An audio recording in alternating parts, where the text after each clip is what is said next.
Apa yang terlihat di permukaan tak lantas menggambarkan remuk kedam sosok satu ini dalam lubuk hati terdalam. Bagaimana ia tak pernah merasakan kasih sayang seorang ayah, masih meninggalkan ceruk luka hingga sekarang. Beruntung, Mita punya sang ibunda yang tak lantas meninggalkan dan mengambil peran ganda mengurus dan membesarkannya. Dan kisah suram ini masih memecah getir Mita di usia yang sudah hampir berkepala 4. Berkalang sesal, Mita akui masih sulit untuk bisa menilai kelamnya masa lalu dan memberi maaf untuk sang ayah. Aku dari kecil itu ditinggal ayah dari di kandungan mama.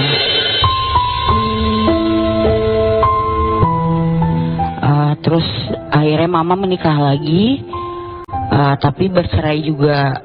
Jadi kehidupan rumah tangganya itu memang bisa dibilang kurang baik gitu. Tapi mama sebagai ibu tuh sangat bertanggung jawab sekali. Itu sama Afin aja sih, lebih ke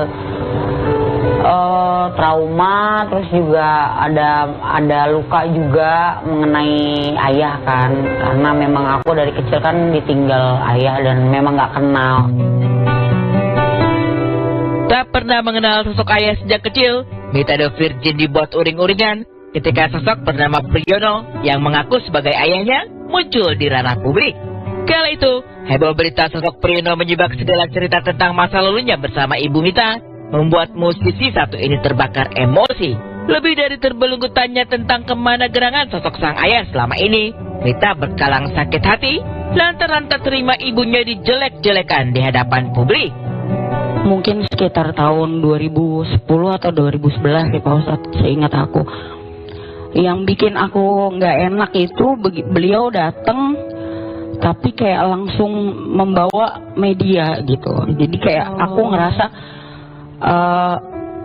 udah lama nggak datang di hidup aku, tapi tiba-tiba datang dan beliau membawa banyak media hanya untuk mendekati aku. Terus dan di media itu beberapa kali menceritakan hal yang nggak enak tentang mama gitu. Dari situ tuh aku bener-bener yang nggak mau nemuin. Jadi pada saat itu kan rame banget media.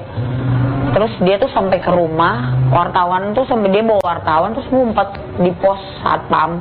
Dan yang nemuin tuh asisten rumah tangga gitu, asisten di rumah basecampnya The Virgin.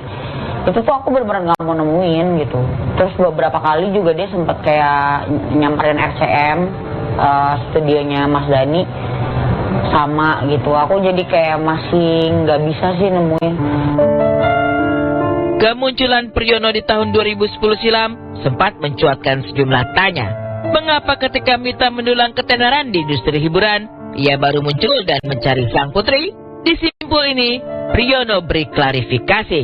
Akui belum pernah bertemu Mita sejak lahir. Priyono menyebut sudah berjuang mencari sang anak sejak lama, jauh sebelum Mita tersohor bersama The Virgin. Tapi benarkah hingga Mita masih begitu berat untuk menemui sang ayah yang dianggap tak pernah mencurahkan kasih sayang dan perhatian sejak ia lahir hingga sekarang? Sampai detik ini beliau masih menghubungi aku, tapi aku kayak merasa berat gitu Pak Ustadz.